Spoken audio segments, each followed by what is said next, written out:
Gold, trusted gold buyers. మీరు తాకట్టు పెట్టిన బంగారాన్ని విడిపించి ఈ రోజు ఉన్న మార్కెట్ ధరకు కొనబడను. నమస్తే, వెల్కమ్ టు ఐ డ్రీమ్. నేను వలి. మంగ్లీ కేసు ఎంతవరకు వచ్చింది? మంగ్లీ కోట్ల రూపాయల స్కామ్ చేసిందని చెప్పి బాధితులు హైదరాబాద్ రోడ్ల మీదకి వచ్చి పోలీస్ స్టేషన్ల మీద పడిగాపులు పడిన పరిస్థితి మనం చూసాం. నెల రోజుల క్రితం సిచ్యువేషన్ ఎలా ఉందో తెలుసు. ఇందులో రమావత్, మధు వాళ్ళందరూ కూడా అరెస్ట్ అయ్యారు.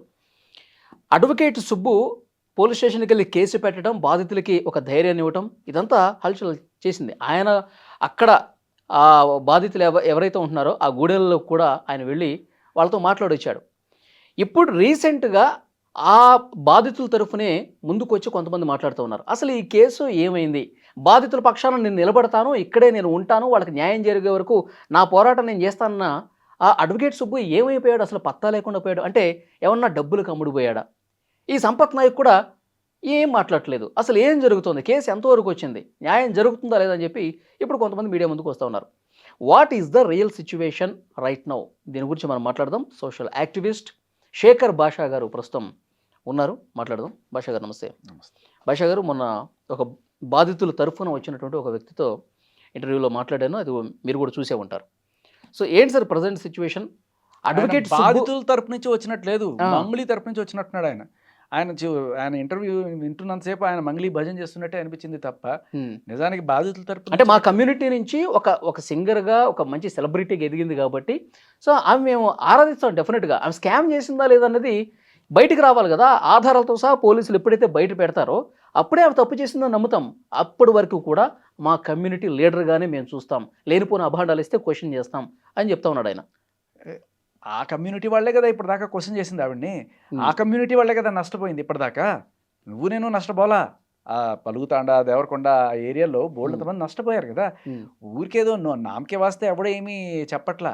అక్కడికి వెళ్ళారు, అక్కడికి వెళ్ళి మాట్లాడారు.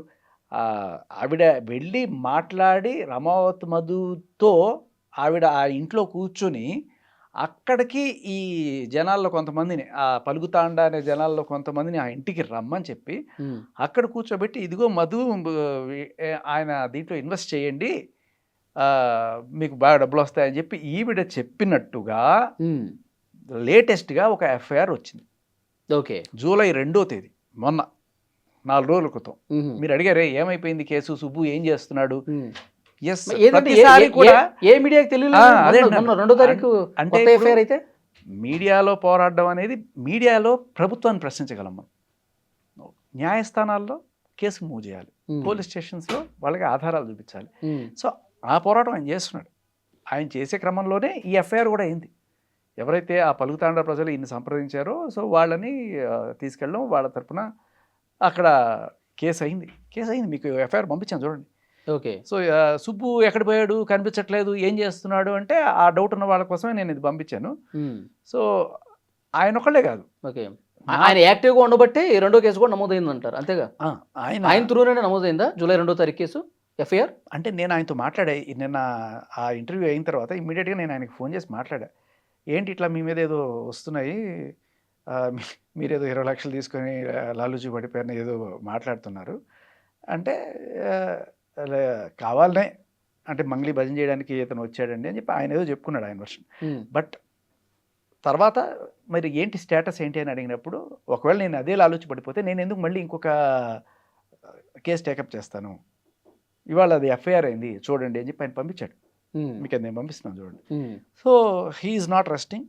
ఆయన పని ఆయన చేసుకున్నాడు, చట్టంతో పని చేయిస్తున్నాడు.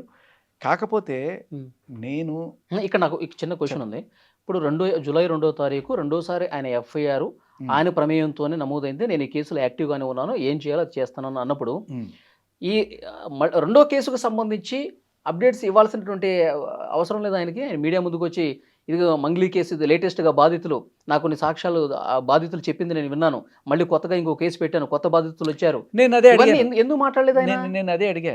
ఇప్పుడు ఇంకొక అతను ఎవరైతే నిన్న వచ్చి మీతో మాట్లాడారో అతని మీద కూడా సుబ్బు కంప్లైంట్ చేశాడు, అతని మీద కూడా ఎఫ్ఐఆర్ అయింది. సో అతను ఏదో సమ్ ఈయన్ని డిఫేమ్ చేయడము ఇటువంటివి సోషల్ మీడియాలో సుబ్బు గురించి మాట్లాడటం, వీళ్ళిద్దరు కౌంటర్లు వేసుకోవడం జరిగింది. అవును, అంటే కొన్ని అసత్యమైన ఫ్యాక్ట్స్ సత్యం కానివి ఇంకా ఏవో చేశాడు. ఆ కోణంలో ఆయన మీద ఎఫ్ఐఆర్ అయింది. అది కూడా నేను అడిగాను, అది ఇంకా రాలేదు నాకు. బట్ ఆయన మీద ఎఫ్ఐఆర్ పెట్టాడు సుబ్బు అనే అక్కసుతోటి ఆయన మీద విషయం వెళ్ళగక్కుండొచ్చు, దాంట్లో పెద్ద వింత ఏం లేదు. ఇప్పుడు ఆయన ఎవరైతే సుబ్బు మీద 20 లక్షలు తీసుకొని లాలూచి పడిపోయాడు, లేకపోతే ఈయన మీడియా స్టంట్ చేయడం కోసం అక్కడికి వెళ్ళి ఒక ఫోన్ నెంబర్ ఇచ్చి ఆ పేటీఎంలోనో లేకపోతే ఆ ఫోన్పే నెంబర్ ఇచ్చాడు, అందరూ కూడా డబ్బులు వేశారు, ఈ డబ్బులని ఈయన మూట కట్టుకుని వెళ్ళిపోయాడు, ఎంత దారుణం అండి అని చెప్పి మాట్లాడాడు. ఇప్పుడు ఈ 20 లక్షలు ఇచ్చాడు అనేది అయితే ఆయన ఇంకో కేసు ఎందుకు పెట్టిస్తాడు అనేది ఫస్ట్ పాయింట్. ఇంకొకటి, నోరు ఉంది కదా అని ఇష్టం వచ్చినట్టు మాట్లాడడం కాదు కదా, నువ్వు 20 లక్షలు ఆధారం ఏదన్నా చూపించు. ఇప్పుడు నేనే అదే అంటాను, నువ్వే 20 లక్షలు మంగ్లీ దగ్గర తీసుకుని వచ్చి ఈ డ్రామా ఆడుతున్నావేమో. నేను అన్న మాత్రాన అది నిజమైపోతుందా? నువ్వు అన్న మాత్రాన మంగ్లీ నుంచి డబ్బులు తీసుకున్నాడు అనేది మీరు కూడా ప్రూఫ్ చూపించాలి ఒకవేళ. అంటే ఇప్పుడు ఆయన సుబ్బు కూడా అదే అంటున్నా, నేను మాట 2 లక్షలు కాకపోతే 2 కోట్లు తీసుకున్నా అన్న నోరు ఉంది కదా, నేను ప్రూఫ్ చూపించకపోతే వాట్ ఏమై? ఓకే, ప్రూఫ్ లేకుండా మనం ఎన్ని నరం లేని నాళ్ళకి ఎన్ని మాటలని మాట్లాడచ్చు. నువ్వు ప్రూఫ్ చూపించి మాట్లాడితేనే కరెక్ట్. సో లేదు అంటే అవతల వాళ్ళ మీద ఏదో రకంగా బురద జల్లడానికి వచ్చాము అనేది అర్థమవుతుంది. మేబీ నిజంగానే మంగ్లీ పంపించిందా మిమ్మల్ని అనే డౌట్ కూడా ఎవరికైనా వస్తుంది. సరే, అంటే ఇప్పుడు క్వశ్చన్ చేయడం తప్పు అంటారా? ఇప్పుడు ఈయన ఇంత ఫైట్ చేశాడు కదా, క్వశ్చన్ చేయడం రైట్. నేను ఆయన ఒకటి నేను నా క్వశ్చన్ వినండి. ఇప్పుడు అడ్వకేట్ సుబ్బు చాలా సీరియస్ గానే పోరాటం చేశాడు అనుకుందాం. పోలీసులు వాగ్వాదం చేయడం కావచ్చు, బాధితులకు భరోసా ఇవ్వటం, అప్పుడు మీడియాలో ప్రతి ఛానల్కి వెళ్ళి ఇంటర్వ్యూలు ఇవ్వటం, చాలా నిజాయితీగా బాధితుల తరఫున ఉన్నాడని చెప్పి ప్రతి ఒక్కరికి కనిపించింది. ఇప్పుడు సడన్గా కేసు గురించి ఎవరూ మాట్లాడలేదు, అసలు ఏమైపోయింది అన్న డౌటు. మొన్న నాతో నేను ఇంటర్వ్యూ చేసిన ఆ వ్యక్తే కాదు, నా ఫ్రెండ్ సర్కిల్లో కూడా చాలా మంది ఏమైపోయింది మంగ్లీ కేసు ఏమైపోయింది అని చెప్పి అడిగారు. ఆయన తప్పు కాదు, నేను చెప్తా ఏమైంది. తర్వాత అశ్విరెడ్డి కేసు వచ్చింది, తర్వాత ఇంకోటి మన బండి సంజయ్ గారి అబ్బాయి వచ్చింది. ఏమవుతుంది, మన మీడియాలో మనం దాని మీద కాన్సన్ట్రేషన్ పక్కా పెట్టి వీటి మీదకి వెళ్తున్నాం. నేను అప్పటికీ కూడా నేను ఏ ఇంటర్వ్యూకి వెళ్ళినా, ఆఖరికి బండి సంజయ్ గారి అబ్బాయికి సంబంధించిన ఇంటర్వ్యూకి వెళ్ళినా కూడా అక్కడ బీఆర్ఎస్ వాళ్ళు తర్వాత బీజేపీ వాళ్ళు నా పక్కన డిబేట్ చేస్తున్నప్పుడు నేను అడిగా, మీరు ఇంత పోరాడుతున్నారు కదా, మరి మంగ్లీ కేసులో మీరు ఏం మాట్లాడారని నేను అడిగా. ఎక్కడ అవదల్లా నేను. కాకపోతే ఏంటంటే మన మీడియా సోదరులు ఒకటి ప్రస్తుతానికి హైలైట్ అవుతుంది అంటే దాని మీద వెళ్ళిపోతున్నారు తప్ప సుబ్బుని పిలవకపోవడం మన తప్పు. ఎందుకు?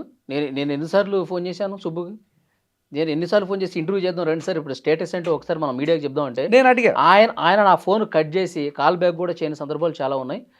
ఇక్కడ మన ఫిల్మ్ హెడ్ సుధాకర్ గారితో కూడా నేను చాలా సందర్భాల్లో ఇదే విషయం చెప్పాను. నేను అడిగా, ఇట్లా ఒక ఆయన వచ్చాడు కదా, ఆయన మీ మీద ధనాధన ఏదో ఆరోపణలు ఇస్తున్నాయి అంటే ఆయనే చెప్పుకొచ్చాడు ఇట్లా కేసు పెట్టి. సరే, ఆయనతో డిబేట్ చేయొచ్చు కదా మీరు వచ్చి కూర్చోంటే, మన కేసు పెట్టిన తర్వాత మనం అక్కడికి వెళ్ళి కూర్చోకూడదండి.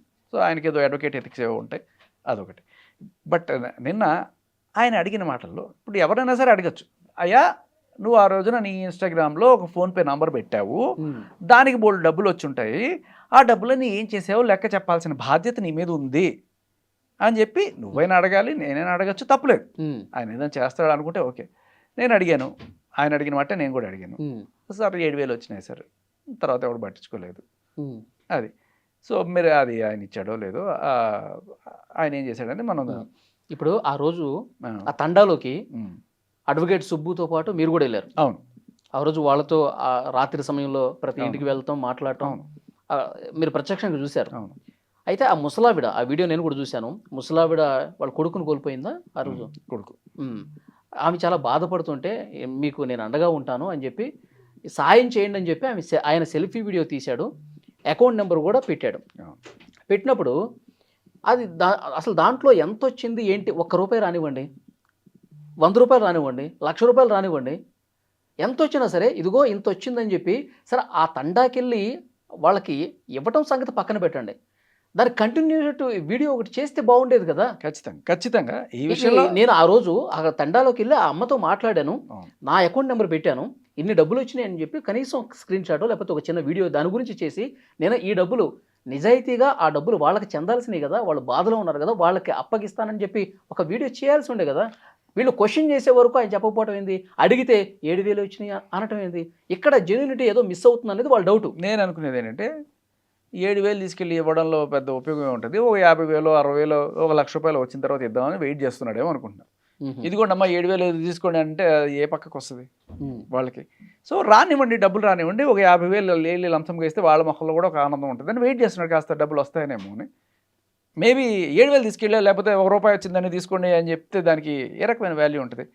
సో మేబీ వచ్చినప్పుడు ఇస్తాడేమో, అంత ఈ 7,000 తీసుకెళ్ళి ఏమి ఇస్తే ఇప్పుడు దాకా వచ్చింది 7,000 రానివ్వండి, ఒక 50,000 ₹1,00,000 రానివ్వండి, వాళ్ళకి ఏమైనా ఉపయోగం ఉంటుంది కదా. ఇప్పుడు మీరు అక్కడికి వెళ్ళొచ్చు కూడా ఎన్ని నెలలు అవుతుంది? ఇంకొకటి కూడా చెప్పాడు ఈయన, ఏది ఈయన మీడియా పెచ్చండి, మీడియా పెచ్చ కోసం అది చేశాడని చెప్పి. నేను చెప్తా, మేము వెళ్ళింది ఆ రోజు రాత్రి 8:30 అయింది మేము వెళ్ళేటప్పటికి. 8:30 టైంలో ఒక్క మీడియా వాళ్ళు లేడు, ఎవ్వరు లేరు అక్కడ. నేను, సుబ్బు, అక్కడ 150 మంది ఆ ఊళ్ళో ప్రజలు తప్ప. మేము ఆయన ఎవరో మన వీడియో తీస్తున్నాడనో ఇంకో ఆ హడావులో ఆ పోజులు ఇవ్వడాలో ఏమీ లేవు. ఆ రోజు మీడియా వాళ్ళే ఉండుంటే వాళ్ళ ముందు ఆ వీడియో, ఆయన సెల్ఫీ వీడియో తీసుకొని పెట్టాల్సిన పని కూడా లేదు. మీడియా వాళ్ళు ఎవరైనా కవర్ చేస్తుండేవాడు కదా.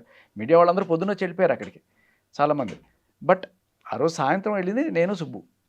నేను చూసా, సరే ఆయన ఇన్స్టాగ్రామ్లో చేయమని చెప్పాడు, బట్ ఆయన ఏదో మీడియా దీనికోసం వచ్చేసాడు, మీడియా పాపులారిటీ కోసం వచ్చేసాడు అనేది తప్పు. ఎందుకంటే అక్కడ ఏ మీడియా వాళ్ళు లేడు, అక్కడున్న ఆ లోకల్ హెడ్ కానిస్టేబుల్ కూడా డబ్బులు పెట్టి నష్టపోయానని చెప్పి వస్తే ఆ హెడ్ కానిస్టేబుల్ కూడా కూర్చోబెట్టి మాట్లాడాం.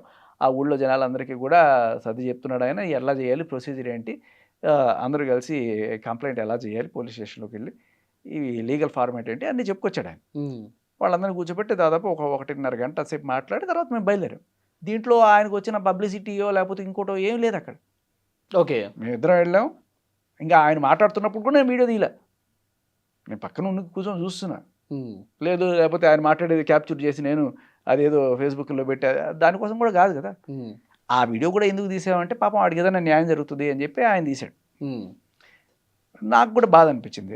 నేను ఆవిడ కాదు కానీ ఆ బిడ్డ ఎవడైతే ఉన్నాడో 7 ఏళ్ళకి కుర్రాడు పాపం, వాడు తల్లి లేదు తండ్రి లేదు, వాడిని చూసి చాలా బాగా అనిపించింది. నాకు అనిపించింది ఏంటంటే, ఇది మనం ఆర్చేవాళ్ళం తీర్చేవాళ్ళం, మా అమ్మ ఏదో మనం అయితే ఒక 5,000 10,000 ఇచ్చి చూసుకోరు అబ్బాయి, అంతవరకు చేయగలం. ఆ రోజు మనం డిమాండ్ చేసింది ఏంటి, సరే సుబ్బు గారు అంటే లీగల్గా నేను ఎప్పుడు కూడా పొలిటికల్ సొల్యూషనే దీనికి కావాలండి. ఇప్పుడు ఎవరో ఇద్దరు ప్రేమికులు మేజరో మైనరో 17 ఏళ్ళ అమ్మాయి 25 ఏళ్ళ అబ్బాయి చేసుకున్నారు, దానికి సంబంధించి సిట్ వేసేస్తాం, పెద్ద హరాజు చేసేస్తాం. మరి 9 మంది చచ్చిపోయారయ్యా, దానికి సిట్ ఎందుకు వేయలేదు గవర్నమెంట్ అని చెప్పి నేను అడుగుతున్నా. ఇదే బీఆర్ఎస్ వాళ్ళు ఎంత ప్రెషర్ అయితే బండి సంజయ్ గారు అబ్బాయి కేసు మీద పెట్టారో అదే ప్రెషర్ ఇక్కడ పెట్టుంటే ఇప్పటికి అక్కడ కూడా ఒక సిట్ అయి ఉండేది కదా. ఇప్పుడు ఈ విషయాలన్నీ కూడా రేవంత్ రెడ్డి గారికి తెలియకపోవడం అనేది ఏం లేదు, ఖచ్చితంగా తెలిసే ఉంటుంది. కానీ it's not under his priority. Okay, ఎందుకంటే ఇక్కడ పొలిటికల్ యాంగిల్ ఇన్వాల్వ్ అయ్యింది, పొలిటికల్ మైలేజ్ ఉంది దీంట్లో. ఇక్కడ ఏముంది, ఆ బంజారాపేటలో 9 మంది చనిపోయినా కూడా ఏమైంది. నా పాయింట్, మంగళికి శిక్ష వేస్తారా వెయ్యరా వేరే విషయం, మీరు కనీసం ఒక సిట్ ఎందుకు వేయట్లేదు, ఎందుకు సిట్ వేయట్లేదు? నేను ఆయన ఎవరో అబ్బాయి పేరు రవికుమార్ నాయక్, ఆయనకి ఏం మరి ఛార్జ్ షీట్కి ఎఫ్ఐఆర్కి కూడా ఆయనకి తేడా తెలిసినట్టు అనిపించలేదు.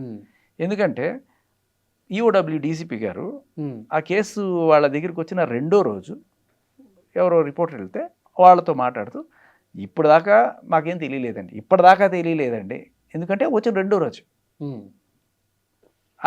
ఆవిడ ఇన్వాల్వ్మెంట్ ఉన్నట్టు ఇప్పటిదాకా మాకేం తెలియట్లేదు. ఏది అది ఎఫ్ఐఆర్ అయిన స్టేజ్లో అది క్లీన్ చిట్ ఇచ్చినట్టు ఈయన మాట్లాడతాడేంటి అంటే దాని అర్థం ఏంటంటే అది రికార్డు వినిపించి అది ఏదో ఛార్జ్ షీట్ అయిపోయి ఎంక్వైరీ అంతా అయిపోయిన తర్వాత ఆఫీసర్ ఇచ్చిన స్టేట్మెంట్ లాగా ఈయన చెప్తున్నాడంటే జనాల్ని మసిపూసి మారేడికాయని చేసి ఆవిడ ఇమేజ్ ఏదో పైకి జాకీలు పెట్టి లేపడానికి ఈయన ప్రయత్నిస్తున్నాడని అర్థమవుతుంది. చాలా క్లియర్ కట్గా ఆయన మీరు ఒకసారి మాట్లాడుతున్నప్పుడు నేను మంగళికి సపోర్టర్ కాదండి అన్నట్టుగా మొదలుపెట్టి అప్పటి నుంచి ఇంకా అష్టోత్తరం సహస్రనామం అన్నీ చేశాడు ఆయన. సో ఎవరికైనా చూసేవాడికి ఎవరికైనా అర్థమైపోతుంది ఈయన భజన చేయడానికి వచ్చాడు ఆవిడకని. మేబీ ఆవిడ ఇప్పుడు సుబ్బుకి ఒక 20 లక్షలు 30 లక్షలు 2 కోట్లు ఎంతో కొంత ఆఫర్ చేశారు. మనం అడగాల్సిన క్వశ్చన్ ఇప్పుడు ఈయన వచ్చినప్పుడు ఆవిడకి ఏం సంబంధం అండి, ఆవిడకి ఏం సంబంధం, ఆవిడ నిజంగా ఇన్వాల్వ్ అయిందంటే ఇన్వాల్వ్ కాకపోతే పూజారి గారి ఆఫీస్కి సుబ్బుని పిలిపించి అక్కడ ఆయన పచ్చి బూతులు తిట్టి ఆయనకి డబ్బులు కూడా ఫస్ట్ డబ్బులు ఆఫర్ చేస్తే ఆయన ఒప్పుకోని పక్షంలో ఇది జరిగింది. ఆయనకి ఇద్దాం అనుకున్న 20 లక్షలు నీకే ఇస్తానరా నువ్వే పోయి చల్లరేకపో అని చెప్పి ఈయన దగ్గరికి ఇచ్చిందా ఇప్పుడు ఆ డబ్బులు? ఆయన ఒప్పుకోనందుకే కదా ఆయన మీద దాడి చేస్తానంటే కదా ఆయన పోయి అక్కడ పోలీస్ స్టేషన్లో కేసు పెడితే ఎఫ్ఐఆర్ అయింది. ఏ సాక్ష్యాలు లేకుండా పోలీసులు ఎఫ్ఐఆర్ పెట్టరు కదా, ప్రైమా ఫేసి ఉంది అక్కడ. ఇప్పుడు ఆవిడ సెల్ టవర్ అక్కడ ఉంది, ఆవిడ ఆ రోజున సుబ్బు గారితో డిస్కషన్ చేసింది అక్కడ ఉంది, ఇవన్నీ ఉన్నాయి. తర్వాత సుబ్బు గారికి నాన్ స్టాప్గా కాల్స్ చేస్తున్న కాల్ రికార్డ్స్ ఉన్నాయి. ఉమ్. వెనక్కి రండి, వెనక్కి రండి, వెనక్కి రండి, వెళ్ళొద్దు. ఎందుకు ఇవన్నీ? అసలు నీకు సంబంధమే లేనప్పుడు నువ్వు అక్కడ కూర్చి ఎందుకు పంచాయతీ పెడతావు? ఉమ్. దానికి సమాధానం చెప్పాలి ఆయన. ఇప్పుడు ఇతనికి కూడా మంగ్లీ ఏదో డబ్బులు ఇచ్చి నువ్వు మీడియాలో సుబ్బుకి వ్యతిరేకంగా చెలరేగిపో అంటాను కూడా అసలు ఈ కేసు చల్లబడిపోయింది. ఎవరు ఈ కేసు గురించి మాట్లాడలా, అంత జీరో అయిపోయింది. పోలీసుల ఇన్వెస్టిగేషన్ ఏదో వాళ్ళు చేస్తా ఉన్నారు. పాయింట్ మీడియాలో లేనప్పుడు మళ్ళీ మంగ్లీ పేరు తీసుకొచ్చి ఈ కేసు గురించి మళ్ళీ రుద్ది ఎందుకు మంగ్లీ మంచి పని చేశాడు. మంగ్లీ ఎందుకు చేయిస్తుంది? ఇతను మంగ్లీయే పంపించింది. పోగొట్టుకున్న ఇమేజ్ని రాబట్టుకోవడానికి ఆవిడేమైనా ప్రయత్నిస్తుందా? నేను అనుకోను. ఎందుకంటే నిద్రపోతున్న గాడిని లేపి తన్నించుకున్నట్టో లేకపోతే అలాంటిది ఏదో అందరూ మర్చిపోయారు అనుకున్న టైంలో ఇప్పుడు ఈయన పంపించి ఆవిడ ఇమేజ్ని జాకీలు పెట్టి లేపుకోవాల్సిన పని ఆవిడ చేస్తుందని నేను అనుకోను. దానికి మనకి ఏమి అంటే ఈయనలాగా మనం మాట్లాడలేం. సుబ్బు 20 లక్షలు తీసేసుకున్నాడు లేకపోతే 2 కోట్లు తీసేసుకున్నాడు, దేనికి ఆధారం ఉండదు. తలా తోక లేకుండా మాట్లాడేయచ్చు. అలా మాట్లాడాలనుకుంటే 100 మాట్లాడచ్చు, మంగ్లీ పంపించింది అని చెప్పి. మన దగ్గర ఆధారాలు లేనప్పుడు మాట్లాడకూడదు, ఆధారాలు ఉన్నప్పుడు వదలకూడదు. ఇప్పుడు నేను ఈయన చెప్పేది ఈయన కానీ కంటెక్స్ట్గా చూస్తే ఈయన ఏమంటాడు, నేను కూడా డబ్బులు పెట్టానండి, నేను నష్టపోయానండి కదా. సరే, ప్రతి ఒక్కడికి కూడా నయానో భయానో తన డబ్బులు రాబట్టుకోవడమే ఇంపార్టెంట్. ఈ డబ్బులు రాబట్టుకోవడానికి కొంతమంది ఇస్తావా చస్తావా అని చెప్పి తిరగబడి గట్టిగా వేసుకున్నారు ఆవిడని. కొంతమంది ఇట్లా అడిగితే ఎట్టకో ఇవ్వట్లేదు, పోనీ కాస్త సోపేద్దాం. తర్వాత మీ ఇంటర్వ్యూలో ఆయన అన్నాడు, మంగ్లీ గారు నన్ను పిలిస్తే నేను వెళ్ళి కలుస్తానండి ఆవిడని అంటే, అక్క వాళ్ళ డబ్బులన్నీ వదిలేయక్క, నా డబ్బులు మాత్రం ఇప్పించక్క అంటాడా? ఆ గుడ్ విల్ కోసం ఈయన ఆవిడ్ని జాకీలు పెట్టి లేపుతున్నాడా? ఇప్పుడు అసలు ఆవిడికి సంబంధమే లేదు అన్న మాట్లాడుతున్నప్పుడు అసలు ఆవిడకి సంబంధం లేకపోతే ఆ పుజారి గారి ఇంట్లో ఫస్ట్ పాయింట్ ఆవిడ వెళ్ళి కూర్చొని ఎందుకు పంచాయతీ చేస్తుంది? మంగ్లీకి సంబంధం లేదు, మంగ్లీ అసలు తప్పు చేయలేదు అని చెప్పట్లా అతను. అసలు ఏం జరిగింది తేల్చండి అంటున్నాడు ఆయన. తేల్చండి కాదు, కోర్టు తేలుస్తుంది. మనం ఎవరు మాట్లాడడానికి అంటే మన తప్పు చేసేసింది, స్కామ్ చేసేసింది అన్న వాళ్ళకి నేను చెప్తున్నాను, ఆమె అప్పుడే ఆ తప్పు చేసేసింది, దోషి, ఆమె జైల్లో ఉండాలి. ఎవడనట్లా, నేను అదే అంటున్నా. ప్రైమా ఫేసి ఉంది కాబట్టి ఎఫ్ఐఆర్ అయింది, ఎంక్వైరీ చేయమని అడుగుతున్నాం. ప్రతి ఒక్కళ్ళు కూడా ఎంక్వైరీ చేయండి, ఎందుకు తాత్సారం చేస్తున్నారు అంటున్నాం. కరెక్ట్. అండ్ ఇంకొకటి, మంగ్లీని శిక్షించడం అనేది సెకండరీ, నాకు వీళ్ళకి డబ్బులు ఇప్పించడం అనేది ఇంపార్టెంట్. ఎవరు ఈ 9 మంది ఆల్రెడీ చనిపోయారు, ఫస్ట్ వాళ్ళ సంగతి చూడండి. ఇంకా కొన్ని 100 మంది పాపం డబ్బులు పోగొట్టుకుని. భాష గారు, ఇప్పుడు ఆ రవికుమార్ నాయక్ ఎవరైతే వచ్చాడో, సో అతని గురించి వదిలేయండి. వాట్ అసలు ఏం జరిగింది ఇప్పుడు వరకు? ఇప్పుడు ఈ రోజు అసలు ఏముంది ఈ కేసుకు సంబంధించి అంటే ఏంటి? ఫస్ట్ ఆఫ్ ఆల్ ఆయన మాట్లాడిన మాటల్లో ఉన్న అబద్ధాలేంటి అనేది నేను చెప్తాను మీకు. అసలు ఆవిడికి సంబంధమే లేదు అనేది అబద్ధం. అది సంబంధం లేకపోతే అక్కడ కూర్చొని పంచాయతీ చేయదు. రెండోది, డీసీపీ గారు ఆవిడకి క్లీన్ ఇచ్చారు అనేది అబద్ధం. ఎందుకంటే అది ఎఫ్ఐఆర్ స్టేజ్ అయింది. దాన్ని ఎఫ్ఐఆర్ అయినప్పుడు మధు వీళ్ళు అరెస్ట్ అయినప్పుడు డీసీపీ ఒక ఛానల్కి ఇచ్చిన ఇంటర్వ్యూలో ఇప్పటిదాకా ఏమి మంగ్లీ గురించి వీళ్ళేం చెప్పలేదు. ఎప్పటిదాకా అయ్యి ఒక రోజుకి ఏమొస్తాయి ఆధారాలు? తర్వాత ఏమైంది? ఆధారాలు తీశారు, ఈవిడ అకౌంట్కి డబ్బులు ట్రాన్స్ఫర్లు, లేకపోతే వాళ్ళ తమ్ముడు అకౌంట్కి డబ్బులు ట్రాన్స్ఫర్లు, ఈ 30 లక్షలు 3 కోట్లు ఇవన్నీ వచ్చినాయి కదా. దానికి సంబంధించి ఆయన ఫస్ట్ డే ఏమంటారు డీసీపీ గారు, ఈ శివ చౌహాన్ ఒకడైనా, ఆయన ఈ మంగ్లీ తమ్ముడా అది కూడా మాకు తెలియదు అంటాడు ఆయన. అంటే ఏంటి, ఏ రకమైన ఎంక్వైరీ చేయలే వాళ్ళు అప్పటికి. ఎందుకు అంటే it's till day 1, very early అది. కానీ ఆయనకి తెలియకపోవచ్చు, కానీ మీడియాలో చాలామంది బయటకు వచ్చి డ్రైవర్లు కావచ్చు, వాళ్ళందరూ కావచ్చు, మొత్తం ఫోటోలతో సహా వీడియోలతో సహా అన్నీ బయట పెడుతున్నారు. అలా బయట పెడుతున్నప్పుడు మీడియా ఏం చేయాలి? క్వశ్చన్ చేయాలా వద్దా? లేదు కోర్టు తెలుస్తుంది అని చెప్పి కామ్గా ఉండాలా? మీడియా మూసుకు కూర్చోదు.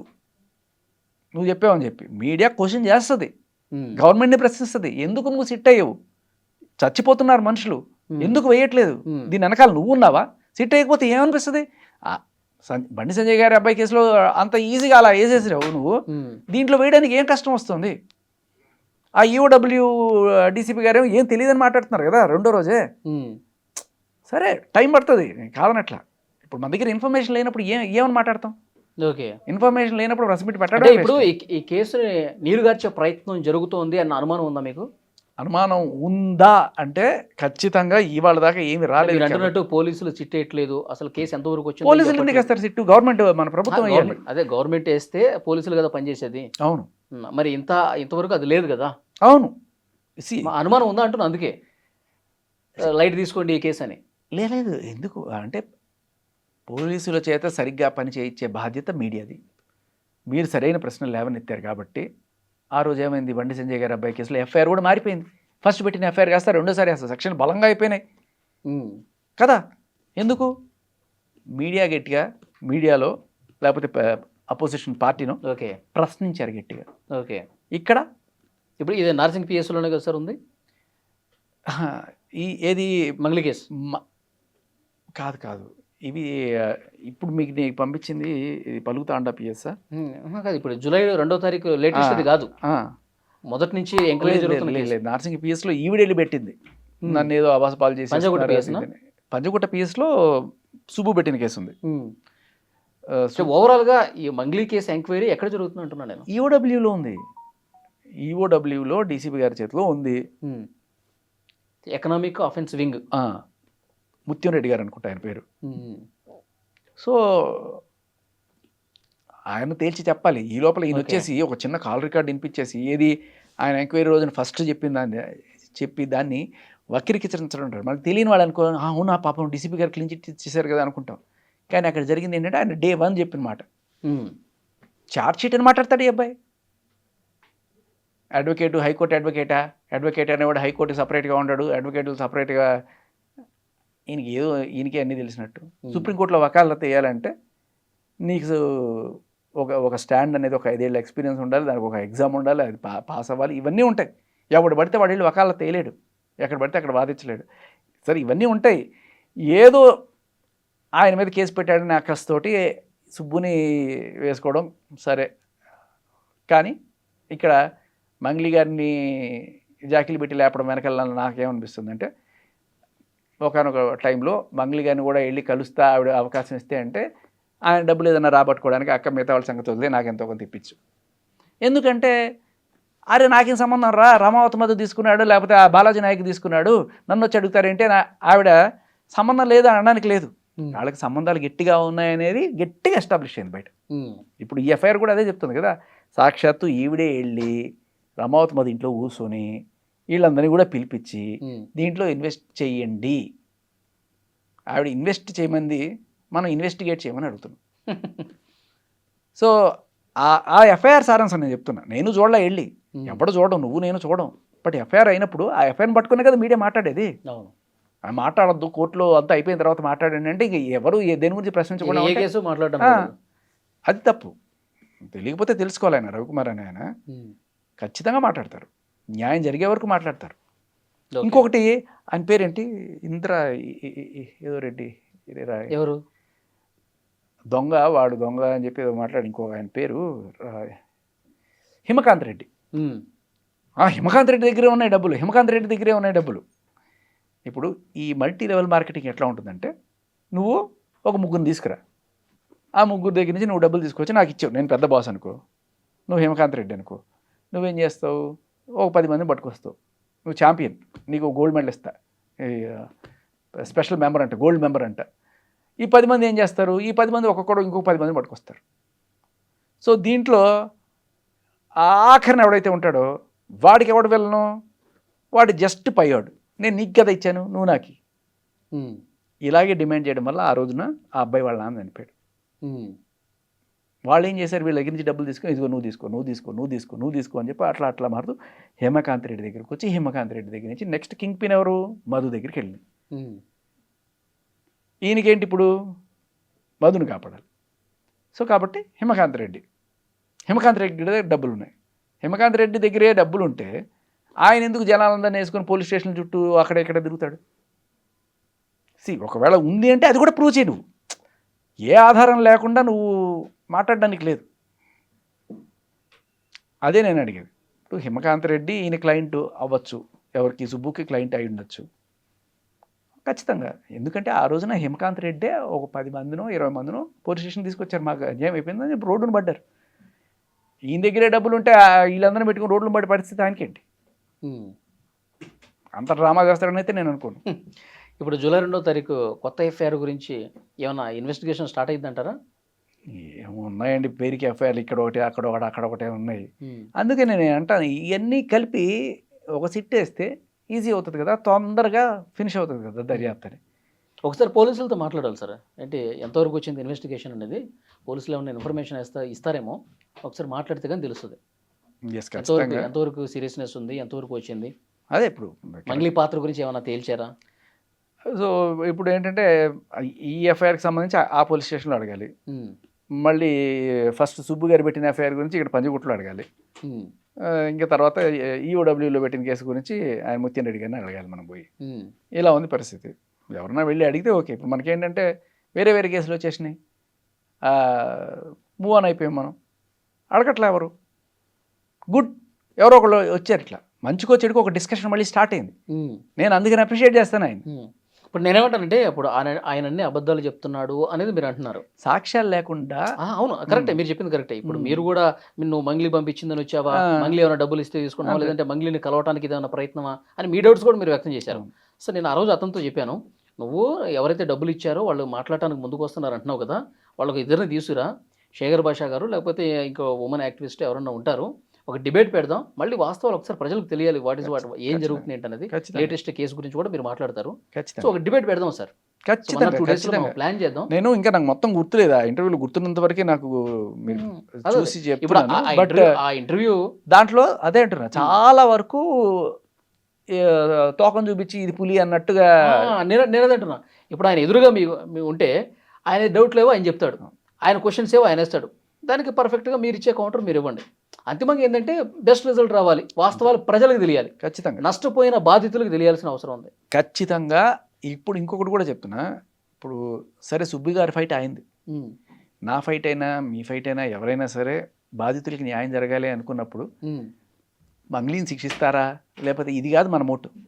మన మోటివ్ ఏంటంటే ప్రభుత్వం ఒక సిట్టు వేసి ఎందుకు దర్యాప్తు చేయట్లేదు, ఏమంత కష్టం, హైడ్రాని తీసుకునే బిల్డింగులు కూల్చేయచ్చు, బండి సంజయ్ గారి అబ్బాయి కేసులో సిట్టు వేయచ్చు, ఇన్ని చేస్తున్నారు. ఒక సిట్టు బంజారా బిడ్డలు చచ్చిపోతున్నప్పుడు 9 మంది స్కామ్ జరిగింది, బిడ్డలు చచ్చిపోయారు, ఇంకొకటి చచ్చిపోతే గానీ మీరు ముందుకు రారా, ఇంకెంతమంది చచ్చిపోతే మీరు సిట్టేస్తారు. నేను వీళ్ళనే అడగట్లా. ఇప్పుడు పవన్ కళ్యాణ్ గారు ఇక్కడ రాజకీయాలు చేయడానికి వస్తున్నారు, మరి పవన్ కళ్యాణ్ గారిని కూడా అడగాల్సి మనం, ఎందుకంటే ఇది ఈ స్టేట్లో కేసే కాదు, గుత్తి దగ్గర ఉన్న తాండాల్లో కూడా జరిగింది కదా. ఇప్పుడు ఆ పార్టీ నాయకుడే సంపత్ నాయక్, ఆయన కూడా ఎంత హడావుడి చేశాడో మనం చూసాం. ఆ రోజు బాధితులందరినీ ప్రెస్ క్లబ్కి వేసుకొచ్చి వాళ్ళతో మాట్లాడించాడు, తాండాల్లోకి బస్సు వేసుకుని మీడియాను కూడా తీసుకెళ్లి మాట్లాడించాడు. ఇప్పుడు ఏమైపోయాడు ఆయన? అది ఇప్పుడు ఆయన ఏమైపోయాడంటే ఎక్కడ పోతారు, నేను అనుకో వారానికి ఒకసారి వచ్చి మాట్లాడుతుంటాను, వీళ్ళు పాపం ఏ ఊళ్ళ నుంచి రావాలి ఒకటి, ఇంకోటి ఆయన పార్టీ గురించి మాట్లాడారు కాబట్టి నేను ఆ పార్టీ వ్యక్తి అని చెప్తున్నా. ఆ పార్టీ వ్యక్తే మనం అనేది. ఇప్పుడు జస్ట్ ఇక్కడ ఈ గవర్నమెంట్నే కాదు, ఆ పక్క గవర్నమెంట్లో కూడా వీళ్ళ బాధితులు ఉన్నారు కదా, వాళ్ళైనా వేయచ్చు సిట్టు. ఇప్పుడు ఒక చిన్న రేస్ నడుస్తుంది కదా, ఏది ఇక్కడ పవన్ కళ్యాణ్ గారు రాగానే నీకు స్థానికత ఇక్కడ కాదు, నువ్వు అక్కడికి పో అని చెప్పి అంటున్నారు కదా. ఇప్పుడు ఒక చిన్న అడ్వాంటేజ్ తీసుకోవచ్చు ఆయన, ఇదిగో నేను సిట్టేసాను, నాకు నా ప్రజల పట్ల చిత్తశుద్ధి ఉంది, మీ ప్రజల పట్ల మీకేముంది చిత్తశుద్ధి ఉందా, ఉంటే మీరు కూడా వేయండి అంటే అప్పుడు ఒక రేస్ స్టార్ట్ అవుతుంది. అమ్మో మనం మాట అనిపించుకోవాల్సి వస్తుంది అని చెప్పి ఇక్కడ కూడా గవర్నమెంట్ కూడా యాక్టివ్ అయ్యి కేసు తేల్చంటారు బాబు, మనకెందుకు హెడేక్. అంతే, పవన్ కళ్యాణ్ గారనే కాదు, నాట్ జస్ట్ పవన్ కళ్యాణ్, లోకేష్ గారు అయినా సరే. లోకేష్ గారు ఒక మాట అన్నట్టు విన్నాను నేను, బట్ తర్వాత ఏం లేదు అప్పుడు గతంలో అదే. సో మేబీ గుత్తిలో బాధితులు మళ్ళీ ఒకసారి రోడ్డు ఎక్కి పోలీస్ స్టేషన్ ముందు కూర్చుంటే అప్పుడు కేసు ఇంకొంచెం ఆయన ముందుకెళ్ళే అవకాశం. ఆ రోజు చనిపోయినప్పుడు మేము వాళ్ళ ఆ తండాకెళ్ళి మాట్లాడుతున్నప్పుడు ఆ రోజు మధ్యాహ్నం ఎప్పుడైతే చనిపోయాడో ఆ శవాన్ని తీసుకెళ్ళి వాళ్ళు రోడ్డు మీద పెట్టి ధర్నా చేస్తే లాఠీలతో కొట్టి ఆడవాళ్ళని జుట్టు పట్టుకుని నీటి అవతల పడేశారంట. అది జరిగింది. వీళ్ళు వచ్చి ఇలాంటి మాటలని మాట్లాడతారు. ఆ రోజున ఆయన ఆ సుబ్బు గారి వీడియో మాత్రమే చూసాడేమో, నేను మీకు ఇస్తా వీడియో, వాళ్ళందరూ ఏం చెప్పారు, పచ్చి బూతులు ఆవిడ్ని మంగ్లీని పచ్చి బూతులు తిట్టారు వాళ్ళు. ఎందుకు నేను చెప్పానా సుబ్బు చెప్పారా తిట్టుకుని, వాళ్ళ భాషలో తిట్టారు, అది కూడా బంజారా భాషలో తిట్టారు. కొన్ని చూశాను, మీ ఫోన్లో చూసినట్టున్నా. నేనేమి పబ్లిసిటీ కోసం నా ఇన్స్టాగ్రామ్లో పెట్టుకోవాలి, అది కూడా ఉన్నాయి నా ఫోన్లో కావాలంటే ఆయన వచ్చి అదేనండి, చూడమనండి. ఇప్పుడు బాధితులు వాళ్ళకి చాలా బాధ ఉంటుంది. సో వాళ్ళు ఆ చేసేవి వాళ్ళు చేస్తూ ఉంటారు, వాళ్ళ ఆరోపణలు చేస్తూనే ఉంటారు. తేల్చాల్సింది అంతిమంగా మీరు చెప్పినట్టు పోలీసులే కదా. ప్రభుత్వం ఎందుకు దీని మీద చిత్తశుద్ధి చూపించట్లేదు, అండ్ ప్రతిపక్షం కూడా ఎందుకు చిత్తశుద్ధి చూపించట్లేదు, ఉమ్, ఇది మా ప్రశ్న. మీరు మంగ్లీని శిక్షిస్తారా, భక్షిస్తారా, రక్షిస్తారా అనేది నా పాయింట్ కాదు. కానీ ప్రైమా ఫేసి ఉన్నప్పుడు ఉమ్, ఆవిడ ఇంత ఇన్వాల్వ్మెంట్ కనబడుతుంది. ఆ మెయిన్ అక్యూజ్డ్ రమావత్ మధుతోటి ఆవిడకున్న సాన్నిహిత్యం అనేది మనకు చూపిస్తున్నాం. దానికి తోటి ఇవాళ అయిన ఎఫ్ఐఆర్ చాలా క్లియర్ కట్గా ఈవిడే వాళ్ళందరినీ తీసుకెళ్ళి అక్కడ కూర్చోబెట్టి ఇన్వెస్టర్స్ ఇచ్చేయమని చెప్పి చెప్పిందని చెప్పి ఆ ఎఫ్ఐఆర్ సారాంశం ఉమ్. ఇంత కనబడుతుంది. వై ఎందుకు ఇంకా దాని ఏమంటారు సైలెన్స్? ఓకే సార్, మాట్లాడదాం. మనం మళ్ళీ ఒకసారి ఒక డిబేట్ ప్లాన్ చేద్దాం. తర్వాత బాధితులు కూడా మళ్ళీ ఒకసారి ఈ కొత్త కేసు బాధితులు ఉన్నారు కదా, సో వాళ్ళని కూడా అవసరమైతే పిలిపించి మళ్ళీ మాట్లాడదాం. పోలీసుల దగ్గర కూడా లేటెస్ట్ ఇన్ఫర్మేషన్ ఏముందో తీసుకుందాం, దాని గురించి కూడా. Yeah, thank you very much. Right.